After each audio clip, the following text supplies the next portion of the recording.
A más de 80 años del ascenso de Adolf Hitler al poder, su figura continúa envuelta en una niebla espesa de mitos, rumores y tergiversaciones.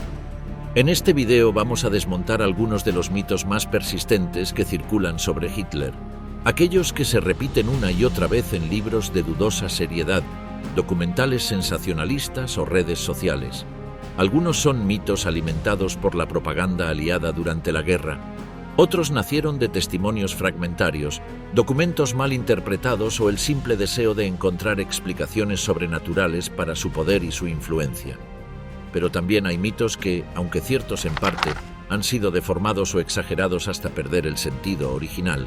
Por eso hoy te contaremos cuáles son los 15 mitos más famosos sobre Adolf Hitler y si son verdaderos o falsos. 1. El laberinto del Führer. El mito sobre la supuesta locura de Hitler.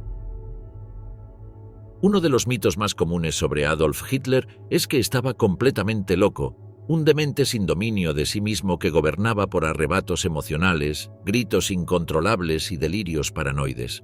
La imagen del dictador vociferante, con los ojos fuera de órbita y la vena del cuello a punto de estallar, se instaló en el imaginario colectivo como si resumiera su personalidad.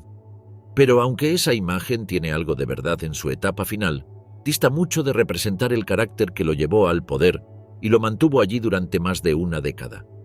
Durante la mayor parte de su carrera política, Hitler fue meticuloso, disciplinado y extremadamente calculador. Su ascenso al poder no fue fruto de un arrebato, sino de una estrategia política sostenida durante años, basada en una lectura aguda del clima social y en un uso magistral de la propaganda. Supo cómo canalizar el resentimiento alemán tras la Primera Guerra Mundial, cómo despertar el miedo al comunismo y cómo fabricar enemigos internos para cohesionar a la población. Hitler no era un loco, era un fanático ideológico con una visión rígida del mundo, pero sabía perfectamente lo que hacía. Tenía un control férreo sobre el partido nazi, manipulaba a sus colaboradores enfrentándolos entre sí y evitaba dejar documentos comprometedores que lo vincularan directamente con los crímenes más atroces. Era paranoico, sí, especialmente en sus últimos años, pero su paranoia era funcional al poder, no producto de un desorden mental incontrolable. Incluso durante los años de guerra, cuando la situación se volvía más desesperada, Hitler mantenía una rutina estricta, pasaba horas estudiando mapas militares, dictaba órdenes con precisión obsesiva y exigía detalles técnicos sobre armas, movimientos de tropas o capacidad logística. Los generales que se enfrentaban a él en las reuniones del Führerbunker podían discutir tácticas o estrategias, pero sabían que trataban con un jefe que tenía plena conciencia de las decisiones que tomaba. Por más erráticas o suicidas que parecieran, es cierto que su salud física y mental comenzó a deteriorarse en los últimos años del conflicto. Desde 1943 en adelante, los informes médicos y testimonios indican temblores constantes, cambios de humor violentos, dependencia de medicamentos recetados por su médico personal, Theodor Morell, y una tendencia creciente al aislamiento. En ese periodo, su carácter se volvió más errático, se encerraba en sí mismo y tomaba decisiones basadas más en su visión ideológica que en los informes de sus asesores. Pero incluso entonces, seguía siendo el centro del poder, y sus órdenes eran ejecutadas al pie de la letra por quienes lo rodeaban. 2. La maquinaria del horror. ¿Hitler inventó el Holocausto él solo? Uno de los mitos más arraigados sobre Adolf Hitler es que ideó e implementó el Holocausto por sí solo, como si toda la maquinaria genocida del Tercer Reich hubiera nacido únicamente de su mente enferma. Aunque fue el principal impulsor y el máximo responsable del exterminio sistemático de los judíos europeos, pensar que lo hizo en solitario es simplificar peligrosamente una realidad mucho más compleja y permite invisibilizar la responsabilidad colectiva de cientos, si no miles de funcionarios, ideólogos y burócratas que participaron activa y conscientemente en el genocidio. Desde los inicios del nazismo, el antisemitismo fue uno de los pilares del pensamiento hitleriano. Ya en Mein Kampf, el famoso libro escrito en prisión en 1924, Hitler dejaba clara su obsesión con los judíos, a quienes consideraba el enemigo racial, cultural y político del pueblo alemán. Sin embargo, Durante los primeros años de su régimen, las políticas antisemitas se centraron en exclusiones legales, propaganda y violencia callejera, como la Noche de los Cristales Rotos en 1938. El exterminio sistemático no comenzó de inmediato, ni tampoco fue ordenado con un solo decreto firmado por Hitler. La solución final, es decir, la decisión de exterminar a toda la población judía de Europa, se consolidó como una política de Estado entre 1941 y 1947-1942, cuando ya había comenzado la invasión a la Unión Soviética. Fue entonces cuando se produjeron las matanzas masivas en Europa del Este, llevadas a cabo por los Einsatzgruppen, unidades móviles de exterminio. Pero no hubo un solo documento firmado por Hitler que ordenara explícitamente el genocidio. En su lugar hubo órdenes verbales, aprobaciones tácitas y una cadena de mando bien aceitada donde todos sabían cuál era la dirección general del régimen, sin que fuera necesario decirlo abiertamente. El 20 de enero de 1942 se celebró la tristemente célebre conferencia de Wannsee, en una elegante villa en las afueras de Berlín. En esa reunión, encabezada por Reinhard Heydrich, altos funcionarios del régimen nazi coordinaron la logística del exterminio de millones de personas. Allí no se debatió si exterminar a los judíos, sino cómo hacerlo de manera más eficaz. La reunión duró menos de 2 horas. El lenguaje utilizado era cínico, burocrático, eufemístico. Se hablaba de evacuaciones al este, tratamiento especial, soluciones definitivas. Hitler no estuvo presente, pero era imposible que desconociera lo que se planeaba. Su rol no fue el de un verdugo solitario, sino el de un jefe que promovió, toleró y sostuvo la mayor operación de asesinato masivo de la historia moderna. Los arquitectos del Holocausto fueron muchos. Heinrich Himmler organizó el sistema de campos de concentración y exterminio. Adolf Eichmann diseñó los trenes que transportaban a los deportados. Hermann Göring dio el marco legal para la implementación. Joseph Goebbels justificó el genocidio desde la propaganda. Todos sabían lo que hacían, no eran autómatas. Eran ideólogos, administradores y verdugos voluntarios, alineados con el pensamiento racial del régimen. Este mito, que pinta a Hitler como el único responsable, puede parecer que lo condena más duramente, pero en realidad le otorga un poder casi mítico y exime a los demás.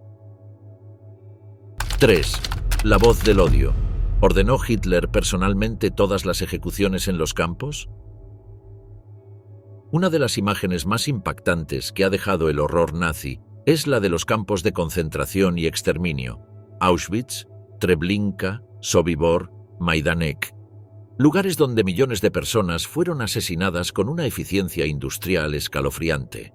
En el imaginario popular, muchas veces se representa a Adolf Hitler como el autor directo de cada muerte, como si él hubiese firmado personalmente cada orden de ejecución o hubiese dado instrucciones precisas para cada matanza. Este mito, sin embargo, distorsiona tanto la realidad como la naturaleza del propio régimen nazi. Adolf Hitler fue el máximo líder del Tercer Reich y, por lo tanto, el principal responsable de todos los crímenes cometidos bajo su régimen. Pero eso no significa que haya estado involucrado directamente en la mecánica diaria de los asesinatos en los campos. De hecho, su estilo de liderazgo se basaba en parte en lo que el historiador Ian Kershaw llamó el principio del trabajo hacia el Führer. Los funcionarios del régimen actuaban anticipándose a sus deseos, sin necesidad de recibir órdenes explícitas. Este argumento sería presentado luego del final de la guerra, bajo el argumento de la obediencia debida de los oficiales a sus superiores, como un controlado mecanismo que permitía a Hitler mantener una distancia estratégica, evitando dejar rastros escritos o asumir compromisos directos en los aspectos más brutales del régimen.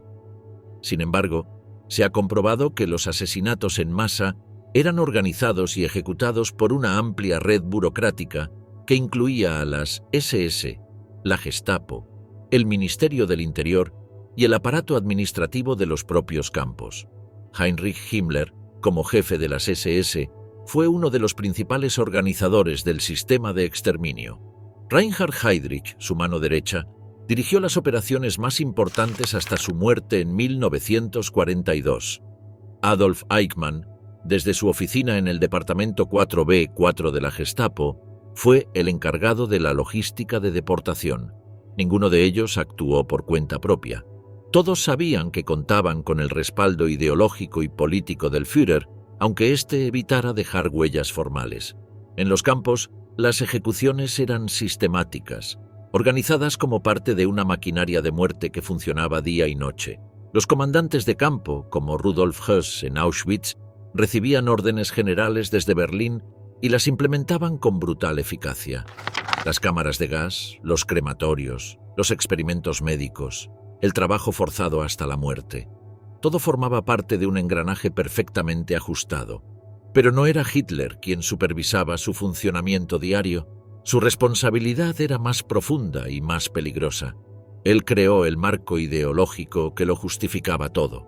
El Holocausto no fue posible solo por las armas o los hornos, sino por la idea detrás de ellos. Hitler legitimó la eliminación de millones de personas al despojarlas públicamente de su condición humana. Llamó a los judíos parásitos, enfermedad del pueblo, agentes del comunismo. Su retórica, presente en discursos, libros y decretos, transformó el exterminio en una necesidad política y racial. No tuvo que firmar cada orden, bastaba con que diera su consentimiento general. Además, en muchos casos, ni siquiera existían órdenes escritas. Las instrucciones clave eran verbales, transmitidas en reuniones privadas o en conversaciones informales, y luego traducidas en actos concretos por los burócratas del exterminio. Esta ambigüedad permitía proteger a Hitler de una responsabilidad legal directa, aunque todo el aparato supiera que actuaba con su bendición. 4. Salto de eje. Hitler no era comunista antes de ser nazi. La afirmación de que Adolf Hitler fue comunista en algún momento de su vida ha circulado con insistencia en ciertos medios y discursos ideológicos, como si el líder del Tercer Reich hubiera tenido un pasado rojo antes de convertirse en el mayor enemigo del bolchevismo. Esta idea no solo es falsa, sino completamente incompatible con la trayectoria personal, ideológica y política de Hitler desde sus primeros pasos en la vida pública. La confusión nace, en parte, del caos político de la Alemania de entreguerras y del desconocimiento sobre los matices entre movimientos extremistas. Pero lo cierto es que Hitler no fue comunista ni socialista en el sentido marxista del término. Desde el final de la Primera Guerra Mundial, mostró un profundo odio hacia los comunistas, a quienes culpaba, junto a los judíos, de la derrota alemana en 1918 y del supuesto colapso moral y económico del país. Para él, el marxismo era una herramienta judía diseñada para desmembrar a las naciones desde adentro.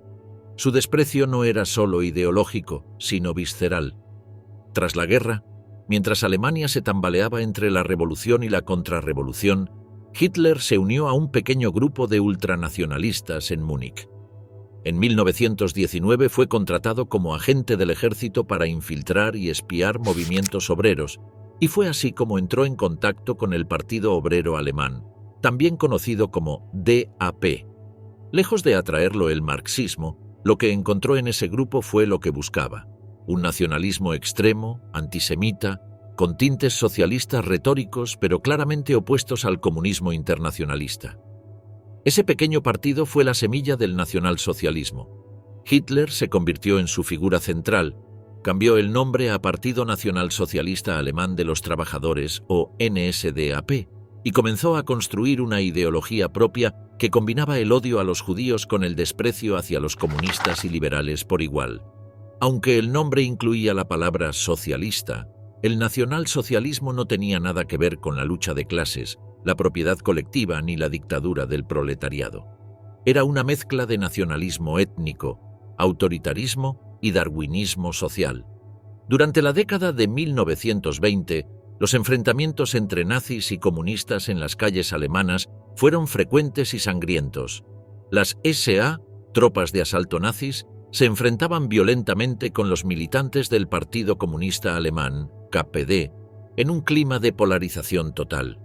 Hitler veía en los comunistas no solo un enemigo político, sino la amenaza real de una revolución como la rusa de 1917, que debía ser aplastada sin piedad.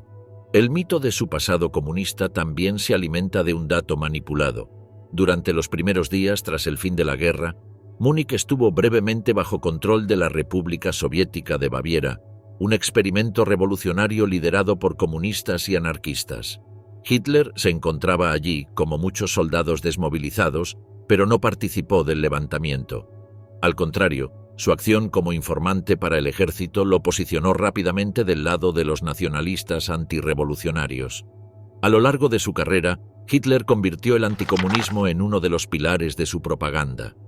La invasión de la Unión Soviética en 1941 no fue solo una estrategia militar, sino una cruzada ideológica: destruir al enemigo judío bolchevique.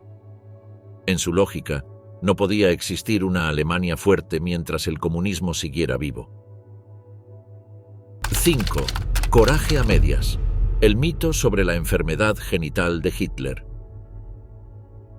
De entre todos los mitos personales que circulan sobre Adolf Hitler, pocos han sido tan persistentes y tan llamativamente escatológicos como el que sostiene que solo tenía un testículo. Esta afirmación ha aparecido en libros, canciones populares, documentales e incluso en informes médicos dudosos, al punto de convertirse en una verdad repetida sin cuestionamiento. Pero, ¿qué hay de cierto en esta historia? ¿Fue realmente una condición médica comprobada o simplemente un instrumento más de propaganda y burla hacia el dictador? La leyenda tiene varios orígenes posibles. Uno de los más antiguos proviene de su época como soldado en la Primera Guerra Mundial. Según algunos testimonios no confirmados, Hitler habría resultado herido en la ingle durante la batalla del Somme en 1916, lo que habría provocado la pérdida de uno de sus testículos. Sin embargo, no hay documentos médicos oficiales que lo respalden. El propio hospital de campaña donde fue atendido nunca registró tal herida. Además, los archivos militares alemanes, bastante detallados en cuanto a lesiones de guerra, no contienen ninguna mención a una herida genital.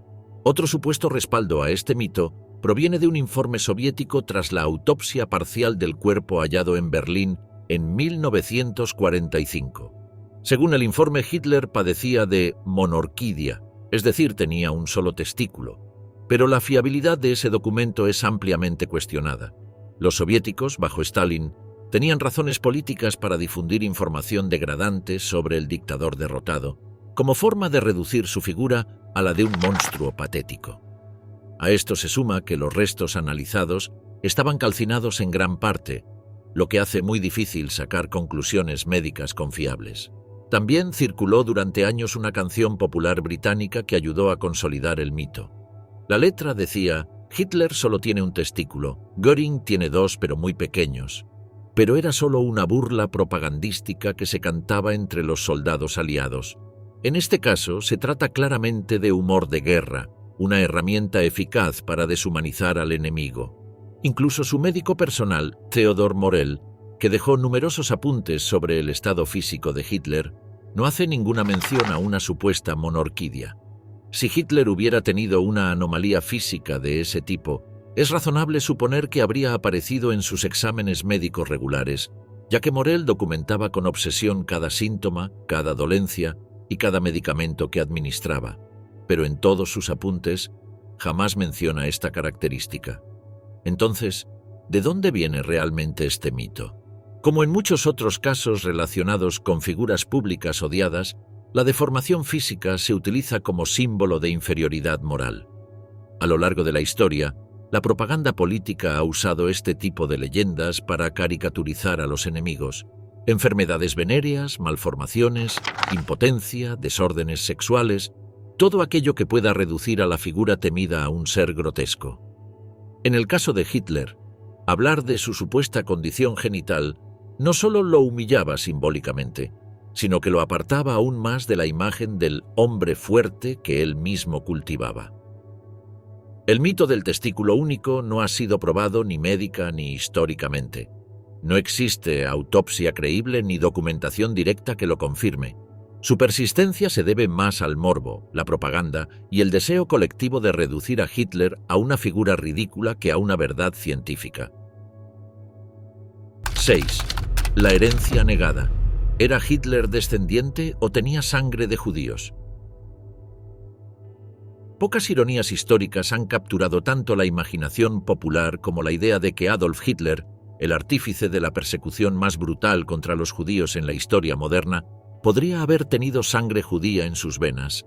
Esta hipótesis, más sensacionalista que documentada, ha persistido durante décadas, alimentada por rumores, teorías conspirativas y una necesidad psicológica colectiva de encontrar contradicciones trágicas en las figuras más monstruosas de la historia. Pero, ¿hay alguna evidencia real de que Hitler fuera de ascendencia judía? La versión más conocida de esta teoría gira en torno a su abuelo paterno, una figura envuelta en el misterio. Adolf Hitler nació en 1889 en Braunau am Inn, Austria, como hijo de Alois Hitler y Clara Pölzl. Alois, a su vez, era hijo ilegítimo de una mujer llamada Maria Anna Schicklgruber, quien nunca reveló con certeza quién era el padre de su hijo. Fue recién cuando Alois tenía 39 años que fue legitimado como Hitler, adoptando el apellido de su padrastro Johann Georg Hitler, un nombre que con el tiempo mutó ortográficamente a Hitler. El vacío documental sobre la identidad del abuelo biológico de Adolf dio pie a todo tipo de especulaciones. La más célebre la difundió Hans Frank, exgobernador general de la Polonia ocupada y figura clave del régimen nazi durante los juicios de Nuremberg. Frank declaró que Hitler le había encargado investigar sus orígenes familiares y que en el curso de esa investigación descubrió que una familia judía de nombre Frankenberger había empleado a la abuela de Hitler en Graz y que uno de sus miembros podría haber sido el padre de Alois. Sin embargo, esta afirmación se basa exclusivamente en el testimonio tardío y desacreditado de Frank, quien intentaba justificar su papel en el régimen aduciendo que Hitler tenía problemas personales que explicaban su odio. Los historiadores han refutado esta teoría por varias razones. Primero, no hay registros de judíos viviendo legalmente en Graz en la época en que Maria Anna Schicklgruber habría estado allí, ya que estaba prohibido por la ley austríaca. Segundo, no existe ningún documento, carta, archivo parroquial o acta de nacimiento que indique la presencia de un tal Frankenberger relacionado con la familia de Hitler. Y tercero, Hitler nunca reconoció esa posibilidad ni dejó indicios de dudas sobre su pureza racial. Al contrario, se mostraba obsesionado con sus orígenes arios. Además, el régimen nazi tenía procedimientos extremadamente estrictos para la verificación racial, especialmente para altos mandos del partido. Hitler exigía que los funcionarios del NSDAP presentaran certificados genealógicos que demostraran pureza aria hasta los abuelos. Si hubiera existido la más mínima sospecha documentada de ascendencia judía, sus enemigos internos dentro del partido, como Himmler o Goebbels, quienes eran ambiciosos y atentos al poder, podrían haberla explotado para debilitar su liderazgo, pero eso nunca ocurrió. El mito también sirve como una forma de narrativa moral inversa, un intento de explicar el antisemitismo radical de Hitler como una especie de odio proyectado, una autonegación violenta. Pero estas interpretaciones psicologizantes carecen de respaldo serio. El antisemitismo de Hitler era ideológico, político, racial y cultural. No necesitaba una justificación íntima. 7. El destino manifiesto. ¿Cómo logró Hitler sobrevivir a varios intentos de asesinato por milagro? La imagen de Adolf Hitler escapando una y otra vez de la muerte, como si tuviera un destino sellado por fuerzas sobrenaturales, ha fascinado tanto a historiadores como a novelistas, cineastas y teóricos del destino. Sobrevivió a atentados fallidos, decisiones militares suicidas, bombardeos aliados y conspiraciones internas que se desmoronaban a último minuto. Algunos lo vieron como protegido por la suerte, otros como intocable hasta que cumpliera su rol en la historia. ¿Pero fue realmente cuestión de milagros? A lo largo de su carrera, Hitler enfrentó más de 40 intentos de asesinato registrados, desde sus primeros años como político hasta las postrimerías de la guerra. La mayoría de ellos fallaron por una combinación de casualidad, incompetencia, miedo y un sistema de seguridad cada vez más obsesivo y hermético. Uno de los más célebres ocurrió el 20 de julio de 1944, cuando el coronel Klaus von Stauffenberg, miembro de la Wehrmacht y figura central de la resistencia conservadora alemana, colocó una bomba dentro del cuartel general del Führer en Prusia Oriental, conocido como la guarida del lobo. El artefacto explotó, pero Hitler sobrevivió con heridas leves. ¿La razón? Stauffenberg colocó la bomba dentro de un maletín, pero alguien la movió detrás de una pata de roble de la mesa de reuniones. Ese grueso soporte absorbió parte de la onda expansiva. 4 personas murieron, pero Hitler, increíblemente, solo sufrió cortes y quemaduras menores. La frustración de este complot no fue la única. En 1939, el carpintero antinazi Georg Elser intentó asesinar a Hitler con una bomba colocada en la cervecería Bürger Bräukeller de Múnich, donde el dictador daba un discurso anual. El artefacto funcionó perfectamente, pero Hitler se marchó 13 minutos antes de lo habitual debido al mal tiempo. Elser fue arrestado, torturado y ejecutado. También hubo atentados frustrados desde dentro de su círculo de confianza. Oficiales del alto mando alemán, aristócratas, diplomáticos e incluso miembros de la SS comenzaron a conspirar cuando vieron que la guerra estaba perdida. Algunos escondían explosivos en maletines, otros planeaban dispararle durante visitas privadas, pero siempre surgía un imprevisto, cambios de agenda, traslados de última hora, sospechas, delaciones. La figura de Hitler parecía esquiva, como si el azar lo protegiera justo en el momento clave. A eso se sumaba su sistema paranoico de seguridad. El acceso a Hitler estaba severamente restringido. A menudo se rodeaba solo de colaboradores de máxima confianza, como Otto Gunsche o Heinz Linge. Su entorno inmediato era casi impenetrable.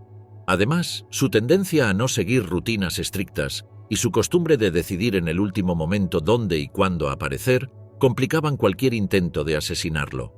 La idea de que sobrevivió por milagro ha sido usada por algunos como una forma de explicar lo inexplicable. ¿Cómo alguien tan odiado, tan abiertamente combatido incluso desde dentro de su propio régimen, logró mantenerse con vida hasta el último mes de la guerra?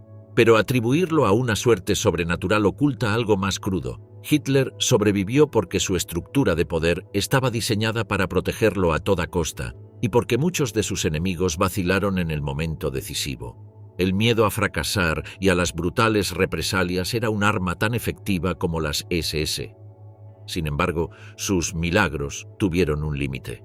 En abril de 1945, rodeado por los soviéticos en Berlín y enfrentando el colapso total de su imperio, ya no había agendas que alterar ni atentados que fallar. Esta vez, la muerte no vino desde afuera. La ejecutó él mismo, con una pistola, en el silencio claustrofóbico del búnker. 8. La distopía del monstruo. ¿Hitler quería conquistar el mundo entero o solo Europa? Una de las afirmaciones más comunes sobre Adolf Hitler es que su ambición era conquistar el mundo entero. Se lo presenta como una especie de Napoleón desbordado, o peor aún, como un Alejandro Magno moderno con sueños de dominación planetaria. La propaganda aliada durante la Segunda Guerra Mundial alimentó esta imagen deliberadamente.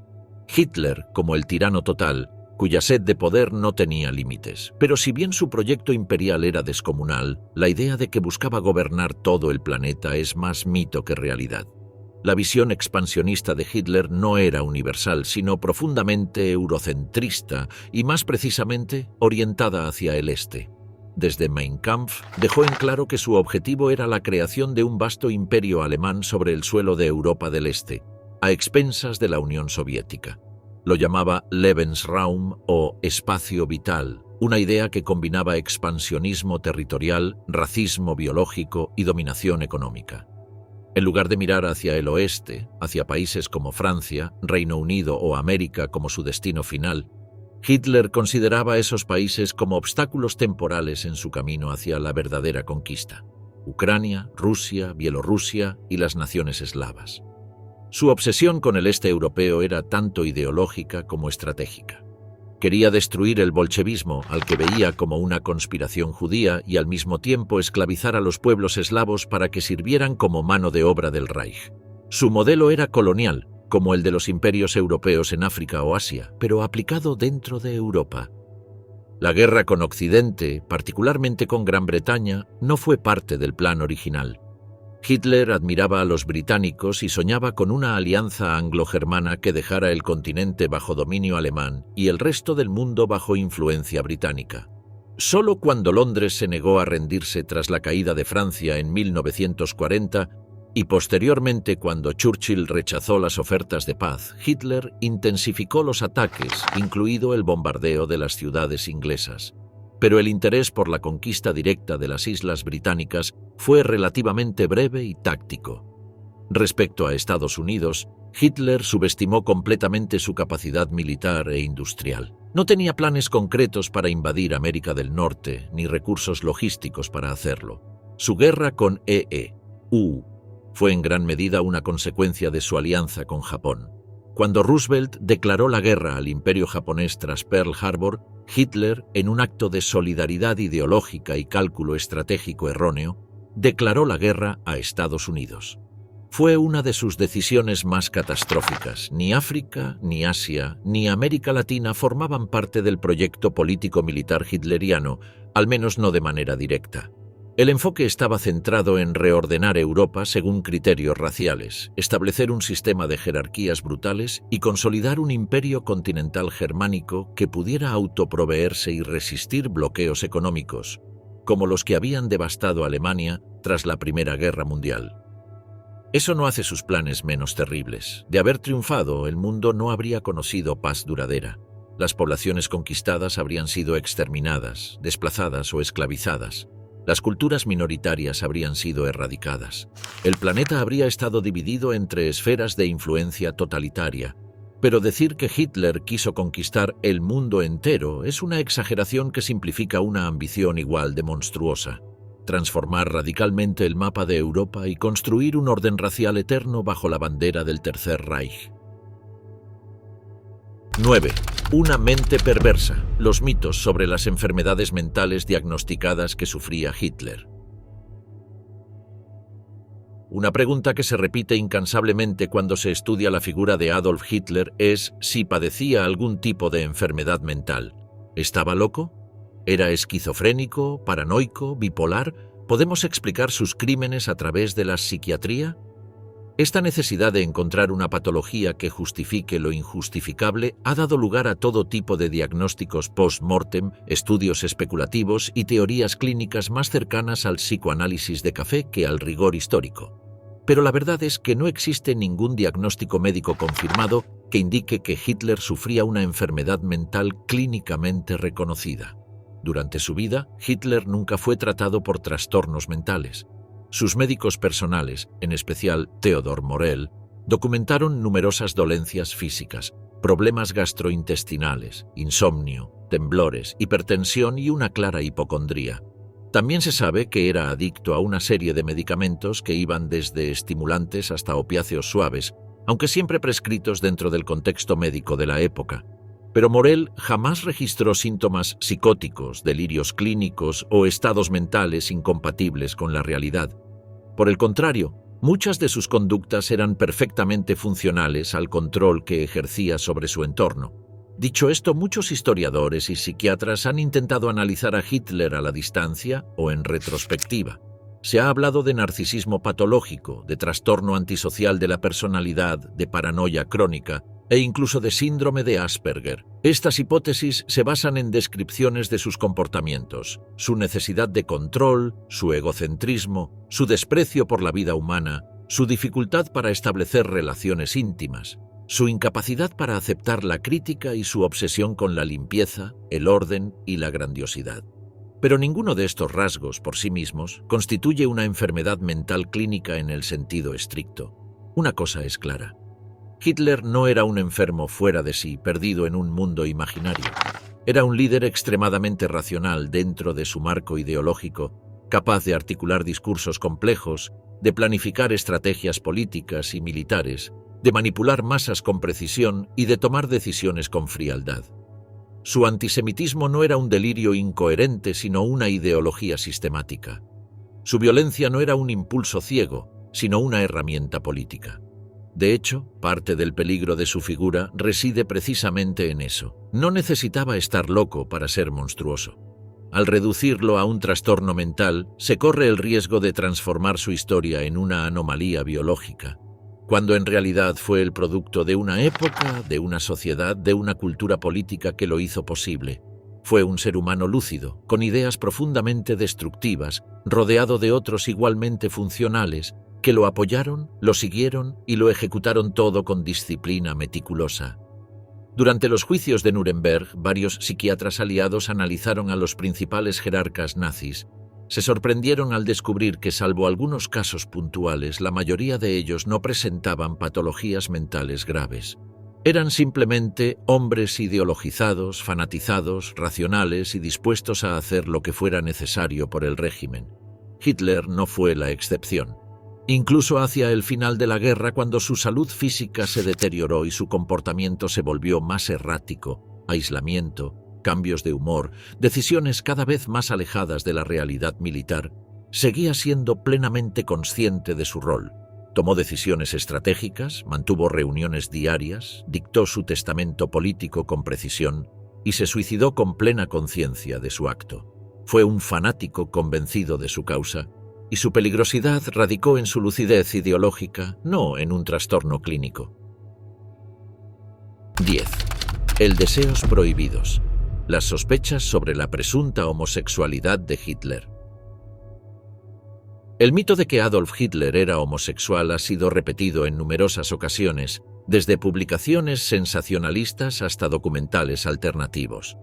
Algunos lo presentan como un secreto bien guardado del Tercer Reich, otros como una perversión hipócrita oculta tras la máscara de un dictador ultraconservador, pero al examinar las fuentes históricas con seriedad, queda claro que esta afirmación carece de sustento sólido y nace, en gran parte, de propaganda, especulación o el deseo de desenmascarar contradicciones morales en el líder del nazismo. Durante la Segunda Guerra Mundial, una de las herramientas utilizadas por los aliados para debilitar moralmente al enemigo fue la propaganda. Entre las acusaciones más efectivas estaba la de homosexualidad. En una época donde la homosexualidad era criminalizada y socialmente rechazada, insinuar que Hitler mantenía relaciones con hombres era una manera eficaz de ridiculizarlo y minar su imagen. En este contexto nacen muchas de las versiones iniciales de esta teoría. También es cierto que algunos jerarcas nazis destacados, como Ernst Röhm, el legendario jefe de las SA, eran abiertamente homosexuales, o al menos mantenían relaciones con hombres. Röhm fue una figura poderosa durante los primeros años del régimen, y su orientación era conocida dentro del partido, pero Hitler no compartía ese rasgo. De hecho, cuando las SA se volvieron un problema político, fue el propio Hitler quien ordenó la purga de Röhm y sus hombres durante la llamada Noche de los Cuchillos Largos en 1934. En parte, esa purga fue justificada públicamente por la inmoralidad de sus miembros, lo cual permitió a Hitler presentarse como un restaurador del orden moral. Existen también rumores sobre la supuesta vida privada del joven Hitler en Viena o en las trincheras de la Primera Guerra Mundial. Algunas afirmaciones sugieren que habría mantenido relaciones con otros hombres durante ese tiempo. Sin embargo, tales relatos provienen de fuentes poco confiables, muchas veces recogidas décadas después de los hechos, y no han podido ser verificadas históricamente.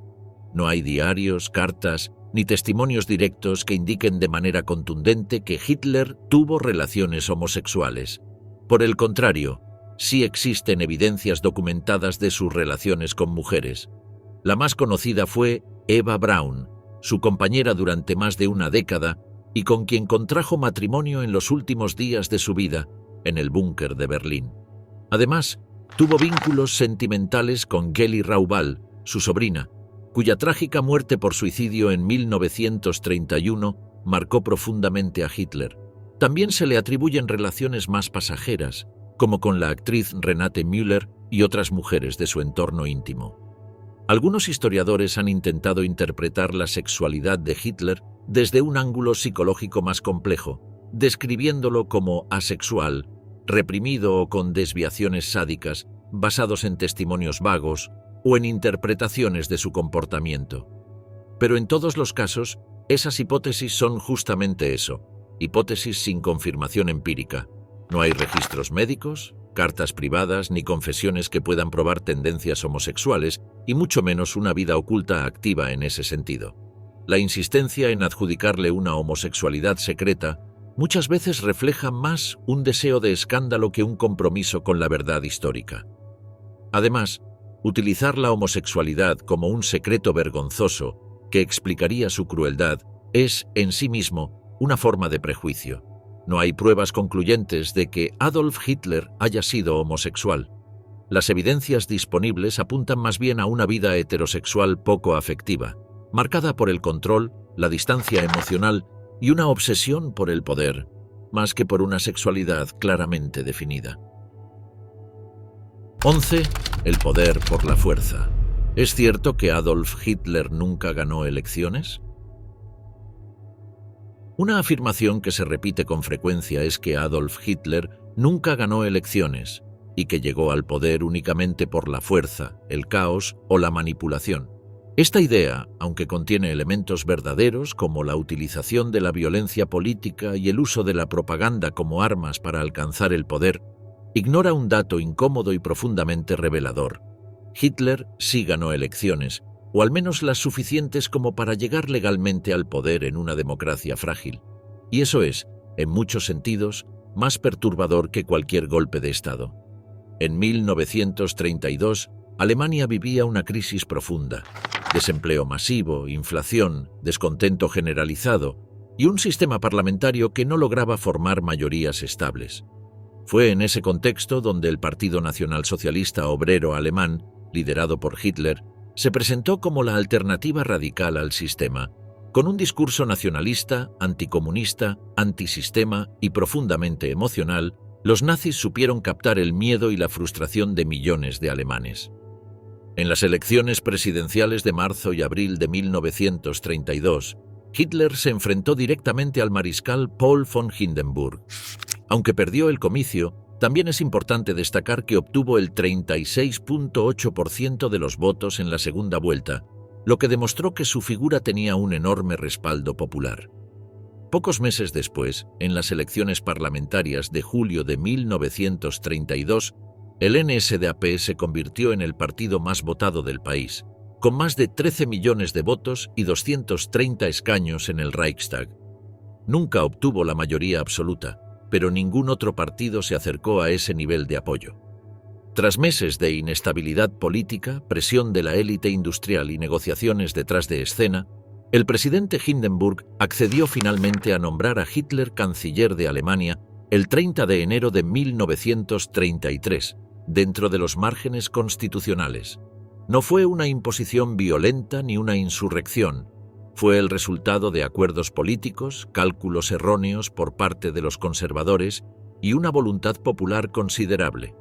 Se pensaba que Hitler sería fácilmente controlado desde adentro. Fue, sin dudas, un error fatal. Una vez en el poder, Hitler no tardó en utilizar todos los recursos del Estado para destruir la democracia desde dentro. Apenas un mes después, tras el incendio del Reichstag, cuya autoría aún hoy se discute, se aprobó el decreto del incendio del Reichstag, que suspendía derechos civiles y permitía arrestos arbitrarios. Pocos días más tarde, en las elecciones de marzo de 1933, los nazis no alcanzaron la mayoría absoluta, pero lo suficiente como para consolidar el control si sumaban aliados de derecha. El paso final fue la aprobación de la ley habilitante el 23 de marzo de 1933, que entregó al canciller poderes legislativos por 4 años. Aunque se votó bajo presión y con numerosos diputados comunistas ya encarcelados o intimidados, la ley fue aprobada por el Parlamento legalmente constituido. Fue la última votación democrática de la República de Weimar. A partir de allí, el régimen nazi desmanteló las instituciones, ilegalizó partidos opositores, prohibió sindicatos y convirtió a Alemania en un estado totalitario. 12. La huida al fin del mundo. Las sospechas de que Hitler sobrevivió a la guerra y escapó hacia Argentina. De todos los mitos que rodean a Adolf Hitler, quizá ninguno haya capturado tanto la imaginación colectiva como la teoría de que no murió en Berlín en abril de 1945, sino que logró escapar y vivió el resto de sus días escondido en algún lugar remoto del mundo, especialmente en América del Sur. La idea de que el hombre más buscado del planeta logró burlar a los aliados, huir del búnker en llamas y establecerse en Argentina ha dado lugar a libros, documentales y hasta expedientes desclasificados del FBI. Pero la evidencia histórica, forense y testimonial disponible indica de forma prácticamente irrefutable que Hitler murió en su búnker el 30 de abril de 1945. La teoría de la fuga se apoya, en parte, en el caos de los últimos días del Tercer Reich.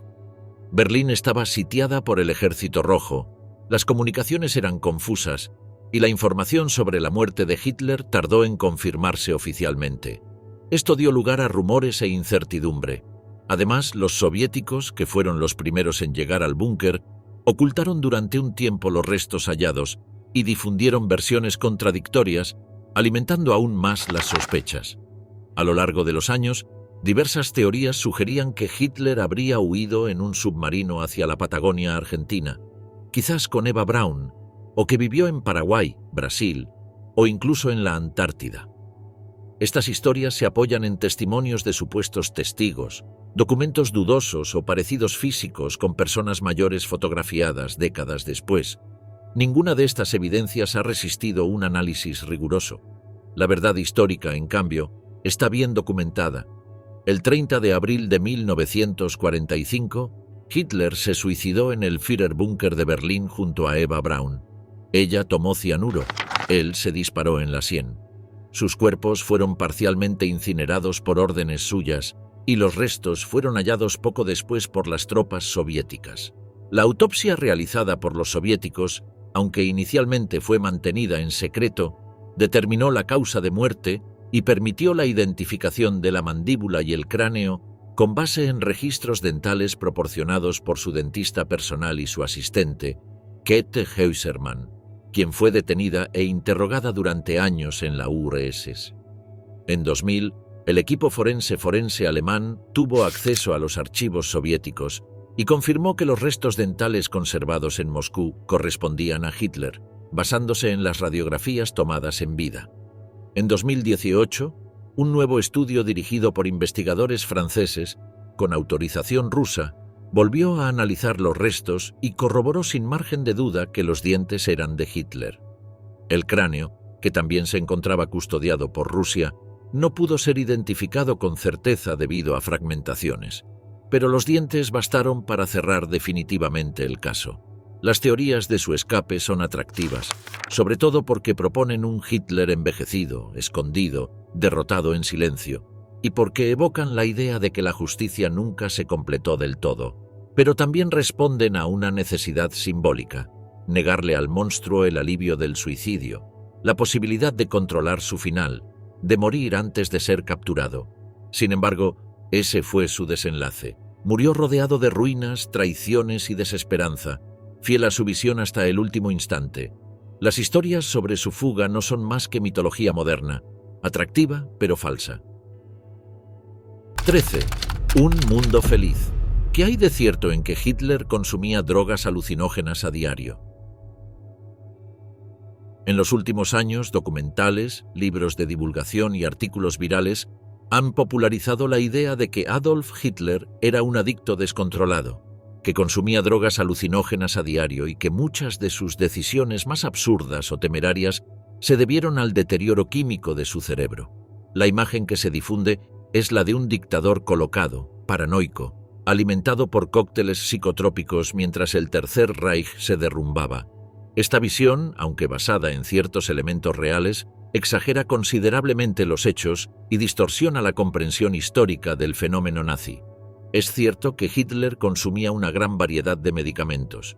Su médico personal, el Dr. Theodor Morell, le administraba un régimen diario de sustancias que incluían desde vitaminas y laxantes hasta opiáceos suaves, hormonas, barbitúricos, estimulantes como la metanfetamina en dosis bajas, especialmente Pervitin, y hasta extractos animales. Estos tratamientos eran parte de una práctica médica poco ortodoxa, pero no necesariamente ilegal en la época. Morell, además, era un médico alternativo más que un científico riguroso. y su relación con Hitler estuvo marcada por la adulación y la dependencia.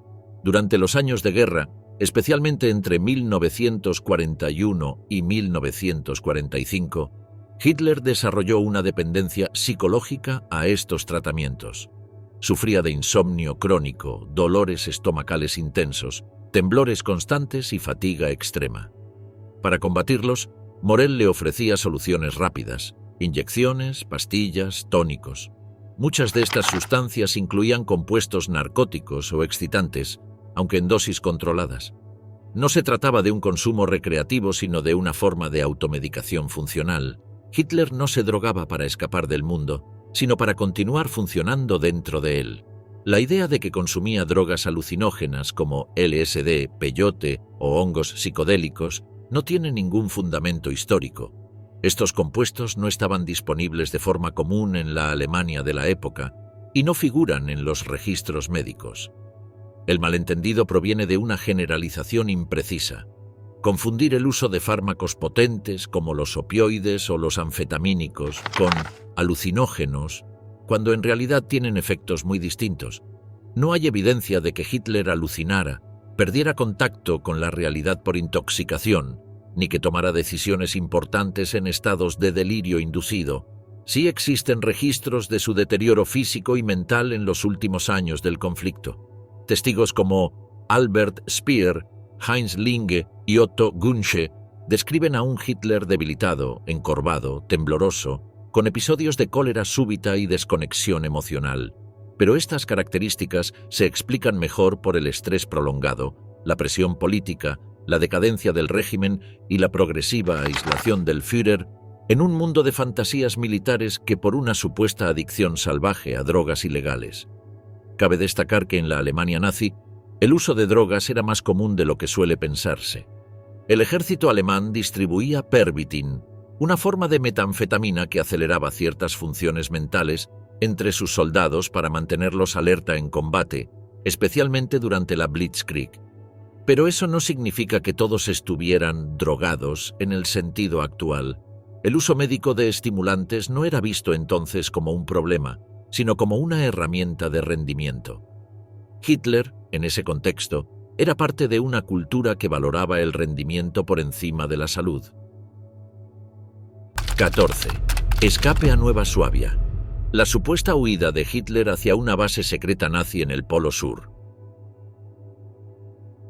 Entre los mitos más extravagantes sobre Adolf Hitler, uno de los más persistentes es el que afirma que huyó a la Antártida, donde los nazis habrían construido una base secreta conocida como Nueva Suabia o Neuschwabenland, desde la cual planearon su supervivencia, tecnología secreta y, según algunas versiones, incluso el desarrollo de naves espaciales. La imagen de submarinos alemanes atravesando el Atlántico Sur para desembarcar al Führer en una cueva polar ha sido alimentada por teorías conspirativas, literatura pseudohistórica y hasta videojuegos y series de ciencia ficción. Pero, como tantos otros mitos, no resiste el menor análisis histórico serio. Es cierto que existió una expedición nazi a la Antártida. Entre 1938 y 1939, una misión alemana dirigida por el capitán Alfred Richter exploró parte de la Antártida Oriental, concretamente una región que los nazis rebautizaron como Nueva Suabia, en honor a una región del sur de Alemania. El objetivo de esta expedición era principalmente estratégico y económico. Se buscaban zonas para establecer estaciones balleneras, ya que el aceite de ballena era un recurso clave para la producción de grasas industriales. También se realizaron mapeos, fotografías aéreas y se colocaron banderas nazis en la zona, como forma de reclamar soberanía simbólica. Sin embargo, no se construyó ninguna base militar, ni se realizaron instalaciones permanentes. La expedición regresó antes del estallido de la guerra, y desde entonces no hay evidencia de que los nazis hayan vuelto a poner pie allí durante el conflicto. No hay documentos oficiales, registros logísticos ni pruebas satelitales posteriores que indiquen la existencia de una base subterránea, laboratorio secreto, ni mucho menos un refugio para Hitler. El mito de Hitler en el Polo Sur comenzó a tomar fuerza tras la guerra, especialmente en el marco de la Operación High Jump, la cual se dio entre 1946 y 1947, y se trató de una expedición militar estadounidense a la Antártida dirigida por el almirante Richard E. Byrd. Aunque su misión era de carácter técnico y científico, el tamaño de la operación, que representó más de 4.000 soldados, barcos de guerra y aviones, disparó todo tipo de especulaciones. Algunos afirmaron que Byrd fue a destruir la supuesta base nazi, otros que encontró ovnis en la zona. Ninguna de estas afirmaciones ha sido comprobada. Otro elemento que alimenta la leyenda es el misterio que rodeó a varios submarinos alemanes que desaparecieron o se rindieron meses después del final de la guerra, en Sudamérica. Por ejemplo, el U-530 y el U-977 llegaron a puertos argentinos en julio y agosto de 1945, lo que generó sospechas sobre una posible huida organizada de altos jerarcas nazis. Sin embargo, las investigaciones posteriores demostraron que esos submarinos no transportaban pasajeros relevantes ni carga inusual. Sus tripulaciones habían desertado y buscaban asilo. La Antártida es uno de los lugares más inhóspitos del planeta. Las temperaturas, la falta de infraestructura, el aislamiento total y la imposibilidad de establecer cadenas logísticas sostenidas hacen impensable que una figura como Hitler, enfermo y envejecido, pudiera haber sobrevivido allí en secreto durante años. No hay pruebas forenses, ni testimonios confiables, ni documentación desclasificada que sostenga esta teoría. 15. El poder de lo oculto. ¿Es cierto que Hitler era fanático de lo misterioso y el ocultismo?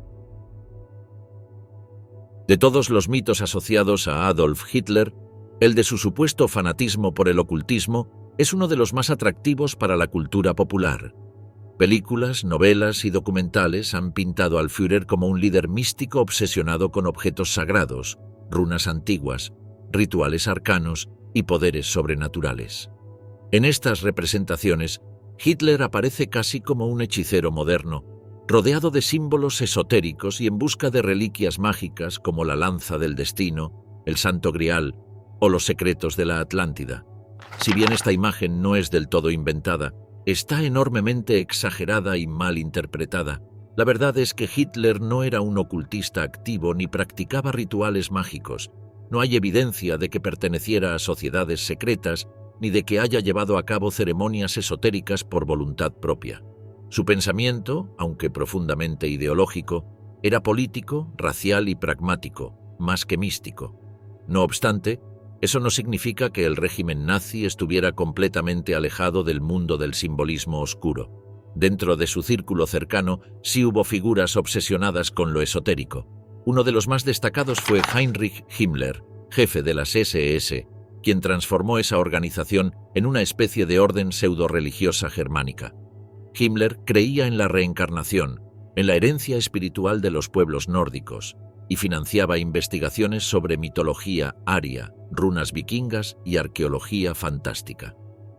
Bajo su dirección, las SS realizaron expediciones a lugares como el Tíbet, buscando rastros de la raza primigenia.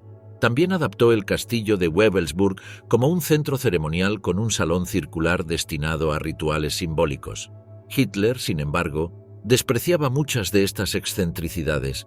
Si bien compartía con Himmler la idea de una superioridad racial aria, consideraba que los delirios místicos de las SS eran una pérdida de tiempo o, en el mejor de los casos, una herramienta útil para manipular a las masas. Su uso del simbolismo, como la esvástica, las marchas nocturnas con antorchas, los desfiles coreografiados y las banderas ritualizadas, era estratégico. Sabía que los elementos estéticos y emocionales movilizaban más que los argumentos racionales.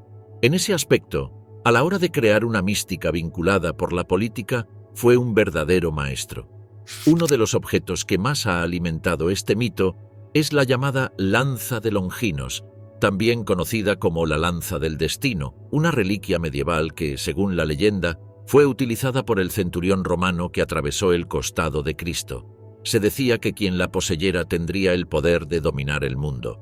Hitler vio la lanza en su juventud en el Museo del Hofburg de Viena, y algunos historiadores creen que quedó fascinado con su aura simbólica. pero de allí a afirmar que basó su política en poderes mágicos hay un abismo. La lanza fue recuperada por los aliados en 1945. No otorgaba poder, solo peso histórico. Otro símbolo cargado de mitología fue la bandera de sangre, el estandarte manchado con la sangre de los nazis muertos durante el fallido golpe de Estado de 1923. Se convirtió en una reliquia del partido, utilizada en ceremonias como si fuera un objeto sagrado. Pero una vez más, su uso fue político, simbólico, ritual, no esotérico en el sentido literal. El mito de Hitler como ocultista refleja más bien una necesidad de atribuirle poderes sobrenaturales a alguien que, de lo contrario, resulta inaceptablemente humano. Convertirlo en un fanático de la magia negra nos aleja de una verdad más cruda. El mal que encarnó fue completamente terrenal, no necesitó demonios ni conjuros. Le bastó con la ideología, el odio, la propaganda y la obediencia ciega. Realmente, Hitler no fue un demonio sobrenatural, ni un loco sin conciencia, ni un drogadicto desbordado por sus propios impulsos. Tampoco fue un místico guiado por fuerzas ocultas, ni un fugitivo en el fin del mundo. Fue, ante todo, un hombre, un ser humano lúcido, disciplinado y metódico, que creyó en una ideología de exterminio y la llevó a sus últimas consecuencias con la colaboración voluntaria de miles. Y quizás por eso mismo su figura sigue siendo tan inquietante, porque nos obliga a admitir que el mal absoluto no siempre llega disfrazado de locura, sino que puede nacer del cálculo, del fanatismo racional, del poder mal dirigido. Los mitos alrededor de Hitler, si bien pueden parecer inofensivos o incluso entretenidos, muchas veces nublan nuestra capacidad de analizar con claridad las condiciones que hicieron posible su ascenso. Algunas veces distraen del contexto social, político y económico que lo llevó al poder, o incluso peor, han sido sostenidas como argumentos por quienes quieren reivindicar valores o pensamientos cercanos a la ideología nacionalsocialista. Pese a que la figura de Adolf Hitler es una de las más estudiadas de la historia moderna, la Segunda Guerra Mundial aún conserva miles de misterios y secretos que aún quedan por descubrirse, así como mitos y leyendas que todavía restan ser verificados.